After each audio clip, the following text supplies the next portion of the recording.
from getpharmacyadvice.com, and just a quick topic today on Zegerid OTC. I just wanted to bring it up because it is now available, obviously, over the counter without a prescription.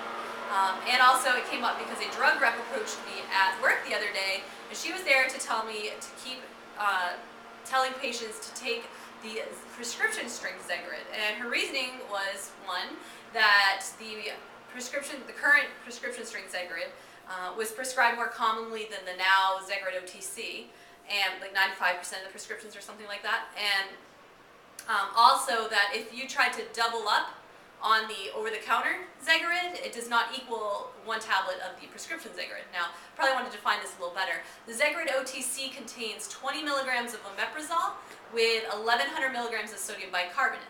The prescription Zegerid contains 40 milligrams of omeprazole with the same amount of sodium bicarb, being 1,100 milligrams. Now, so you would think that if you took 2 of the over-the-counter Zegerids, it would equal 1 of the prescription Zegerid strengths. But one, you'd be getting more sodium bicarbonate, and the other is that the omeprazoles aren't equivalent. The strength would not, the 2 tablets would not equal the 1 of the Zegerid prescription. Omeprazole by itself, you probably know as Prilosec. It is a proton pump inhibitor. So the omeprazole in the Zegerid is a proton pump inhibitor. It just has sodium bicarb with it. Now the sodium bicarb helps the omeprazole absorb faster in the stomach, but that does not mean that it works faster or even works better. So if you were taking omeprazole or Prilosec over the counter or by prescription, I wouldn't switch to the Zegerid. The omeprazole by itself works just as well as the Zegerid does, and for one, the prescription Zegerid only comes in brand name, so there's no generic available. It's going to be more expensive for the patient, and then the Zegerid OTC is running a little bit more expensive right now too.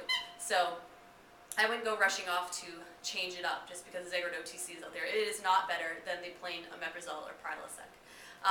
Also, because it has sodium bicarbonate in it, we're talking about the Zegerid OTC here, or Zegerid prescription, because there's sodium bicarbonate in it, you're increasing your sodium intake without even knowing it, probably. The sodium bicarbonate, 1,100 milligrams, is equal to 300 milligrams of sodium. So if you are on a salt-restricted diet, so if you're have hypertension already, or not so much that if you're on a salt-restricted diet, but if you have hypertension already, or you're over the age of 40 or African American, you're at risk of higher blood pressure anyway. So you'd want to restrict your salt intake to probably 1,500 milligrams or less than 1,500 milligrams. You don't want to go over 1,500 milligrams per day. Now, an average person, you don't want to reach 2,300 milligrams because after that, it's a lot of salt. Sodium intake would be high at that point. You want to probably get as little as you can, but not more than 2,300 milligrams for an average person. Now, since the high-risk groups are supposed to get no more than 1,500 milligrams, when you're taking a Zegerid OTC or prescription Zegerid, you're already getting 300 milligrams from that one capsule.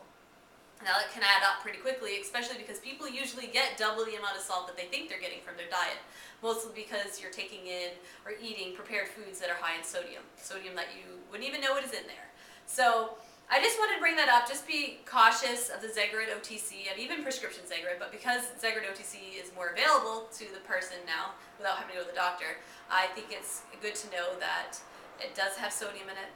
It does increase your sodium intake for the day if you take a capsule, and it is not better than omeprazole, which is Prilosec. So just think about it, use your judgment, and that's all for now. If that was confusing or if you have any other questions, please find me at www.getpharmacyadvice.com. Thank you, bye.